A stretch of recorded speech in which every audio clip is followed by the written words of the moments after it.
राधे राधे। आप सभी का अमृत कथा कहानियाँ चैनल में स्वागत है। आज इस वीडियो में विष्णु भगवान की व्रत कथा सुनेंगे। एक समय की बात है जब ऋषि मुनियों ने यह जानने का निर्णय लिया कि त्रिदेवों यानी ब्रह्मा, विष्णु और महेश में से सर्वश्रेष्ठ कौन है। इस बात का पता लगाने की जिम्मेदारी भृगु ऋषि को दी गई।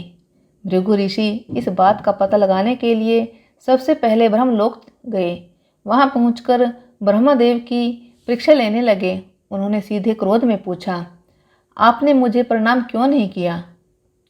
यह सुनते ही ब्रह्मदेव को गुस्सा आ गया।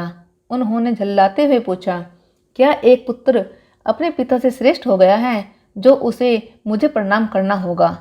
यह सुनने के बाद भृगु ऋषि उनसे कहते हैं कि मैं तो आपकी परीक्षा ले रहा था और आप मुझ पर क्रोधित हो गए।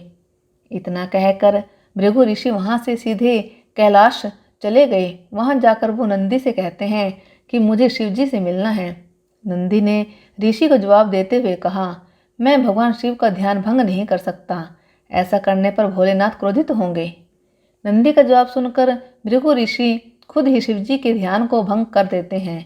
शिवजी का ध्यान भंग होने पर वो भी गुस्सा करते हुए भृगु ऋषि को भस्म करने की बात कहते हैं। तभी माता पार्वती उन्हें रोकती है और ऋषि मुनि को क्षमा करने की प्रार्थना करती है।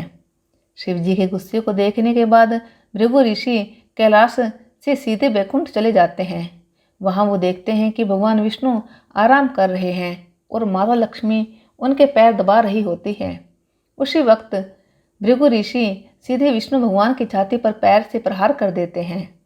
इस प्रहार से भगवान विष्णु की नींद खुल जाती है और वो भृगु ऋषि से प्यार से पूछते हैं, हे ऋषिवर, मेरे कठोर शरीर से कहीं आपके कोमल पैर को चोट तो नहीं लगी? अगर लगी होगी तो मुझे क्षमा कर दें। यह सुनते ही ऋषि प्रसन्न हो जाते हैं और समझ जाते हैं कि भगवान विष्णु ही त्रिदेवों में सर्वश्रेष्ठ है। महालक्ष्मी भी ये सब होते हुए देखती है। वो गुस्से में कहती है, नाथ, उन्होंने आपको पैर से मारा और आप इस तरह प्रेम भाव दिखा रहे हैं।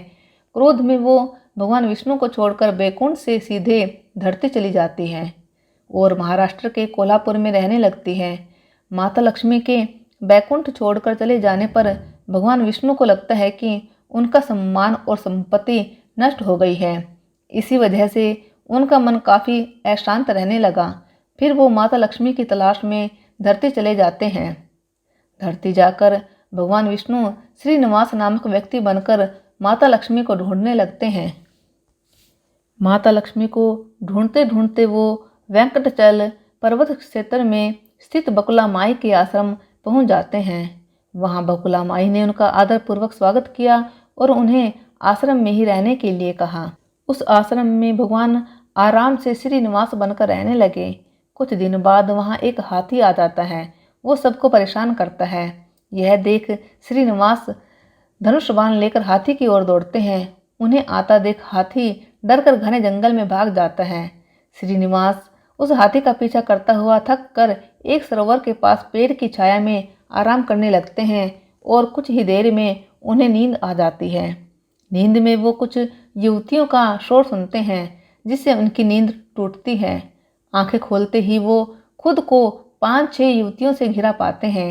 युवतियां श्रीनिवास को डांटते हुए बोलती हैं कि यह राजकुमारी पद्मावती का अपमान है और इस क्षेत्र में पुरुषों का आना एकदम मना है।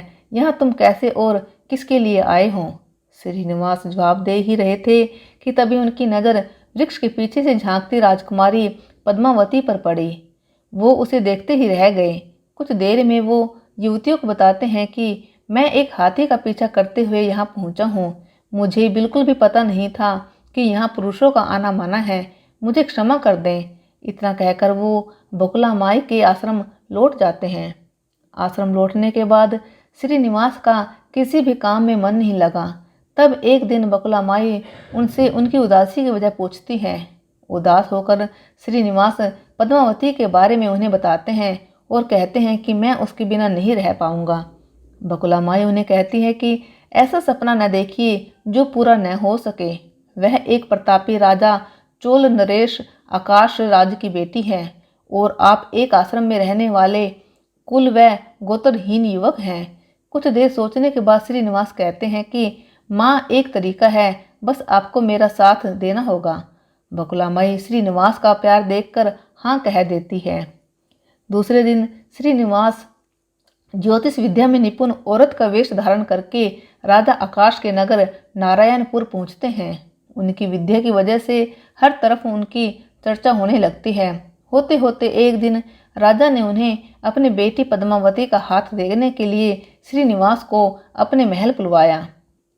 वहां पहुंचकर उन्होंने राजकुमारी के हाथों की रेखा देखी और कहा, कुछ दिन पहले एक युवक से वन में तुम्हारी मुलाकात हुई होगी। पद्मावती ने जवाब में हाँ कहा। महिला बने श्रीनिवास ने कहा कि उसी युवक के साथ तुम्हारा विवाह होगा। तभी पद्मावती की माँ धरणा देवी उनसे पूछती है कि यह कैसे होगा। तब ज्योतिष औरत कहती है कि यह इसके भाग्य में लिखा है और ग्रह यह कहते हैं कि एक औरत उसके लिए आपकी बेटी का रिश्ता मांगने आएगी। 2 दिन बीतने के बाद बकुला माई एक तपस्विनी बनकर राजमहल गई और अपने युवा पुत्र के लिए पद्मावती के रिश्ते की बात की। तभी राजा आकाश बकुला माई को पहचान जाते हैं और उनसे पूछते हैं कि वह युवक कौन है। बकुला माई उन्हें श्रीनिवास के बारे में बताते हुए कहती है कि वह चंद्रवंश में जन्मा हुआ लड़का है जो मेरे आश्रम में रहता है और मुझे माँ मानता है। राजा उनकी बात सुनने के बाद बकुला माई से सोचने के लिए कुछ दिन मांगते हैं। फिर राजा ने अपने राजपुरोहित को बुलाकर इस बारे में चर्चा की। सब कुछ जानने के बाद राजपुरोहित श्रीनिवास के बारे में पता लगाने में जुट जाते हैं। श्रीनिवास के बारे में अच्छे से पता करके वह राजा को कहते हैं कि महाराज, उसमें भगवान विष्णु के समान गुण हैं और आपकी पुत्री लक्ष्मी जैसी है। ऐसे में यह वर आपकी पुत्री के लिए सुयोग्य है। यह सुनकर राजा तुरंत बकुला माई के आश्रम में अपनी स्वीकृति के साथ विवाह की लगन पत्रिका भिजवा देते हैं। श्रीनिवास और बकुला माई को राजा की मंजूरी से जितनी खुशी हुई उतनी ही चिंता होने लगी। दोनों के मन में होता है कि उनके पास शादी कराने के लिए पर्याप्त धन नहीं है और न ही विवाह के बाद लड़की के रहने के लिए घर। तब बकुला माई श्रीनिवास को लेकर वराह स्वामी के पास जाकर उन्हें श्रीनिवास के शादी के खर्च के लिए धन की कमी की समस्या के बारे में बताती हैं। तब वराह स्वामी 8 दिक्पाल का आह्वान करते हैं। तभी वहाँ ब्रह्मा, शंकर, इंद्र, कुबेर आदि देवता प्रकट हो जाते हैं। फिर वराह स्वामी श्रीनिवास से कहते हैं कि तुम खुद ही इन्हें अपनी समस्या के बारे में बताओ।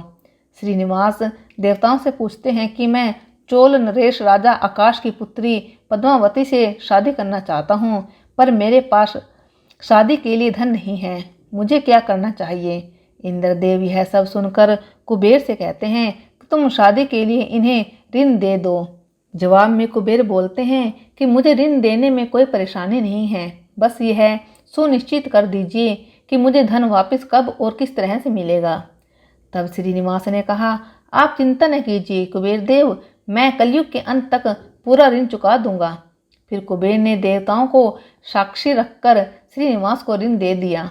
उन पैसों से वह पद्मावती से बड़े धूमधाम के साथ शादी करते हैं। तभी उनकी शादी की सूचना लेकर नारद जी कोल्हापुर पहुंच जाते हैं और माँ लक्ष्मी को सारी बातें बता देते हैं। जैसे ही माता लक्ष्मी को पता चलता है कि विष्णु जी ने श्रीनिवास बनकर पद्मावती से शादी करके वेंकटचल पर्वत पर रह रहे हैं तो वह उदास हो जाती है। कुछ ही देर में वो सीधे विष्णु भगवान से मिलने के लिए वेंकटचल पहुंच जाती है। वहां वो देखते ही पद्मावती बड़े प्यार से श्रीनिवास की सेवा कर रही है। महालक्ष्मी से रहा नहीं जाता और वो उन्हें भला बुरा कहने लगती है। आखिर में वो पद्मावती को बताती है कि ये श्रीनिवास नहीं बल्कि मेरे पति विष्णु हैं, तुमने इनसे कैसे विवाह कर लिया। फिर माता लक्ष्मी और पद्मावती के बीच बहुत देर तक वाद विवाद होने लगता है। यह सब देखकर श्रीनिवास को बहुत दुख हुआ और वो वहाँ से थोड़ा पीछे हटकर एक पत्थर की मूर्ति बन जाते हैं। माता लक्ष्मी और पद्मावती दोनों यह देखकर बहुत परेशान हो जाती हैं और कहती हैं कि अब श्रीनिवास किसी के नहीं रहे। तभी मूर्ति से आवाज़ आती है, देवियों, मैं हमेशा इस स्थान पर रहूँगा और मुझे लोग वेंकटेश्वर स्वामी के नाम से जानेंगे। मैं यहाँ रहकर अपने भक्तों की इच्छा पूरी करता रहूँगा। साथ ही मुझे चढ़ाए जाने वाले धन के माध्यम से मैं कुबेर का कर्ज व ब्याज चुकाता रहूँगा। बस अब तुम दोनों झगड़ा करना बंद कर दो। इतना सुनने के बाद माता लक्ष्मी और पद्मावती उनसे क्षमा मांगती हैं। फिर माता लक्ष्मी कोल्हापुर जाकर महालक्ष्मी की मूर्ति और पद्मावती तिरुनाचूर में शीला विग्रह बन जाती हैं। यही कारण है कि तिरुपति विराजमान वेंकटेश्वर स्वामी के दर्शन के लिए भक्तों से चंदन, धूप, फूल और मिठाई नहीं बल्कि धन लिया जाता है।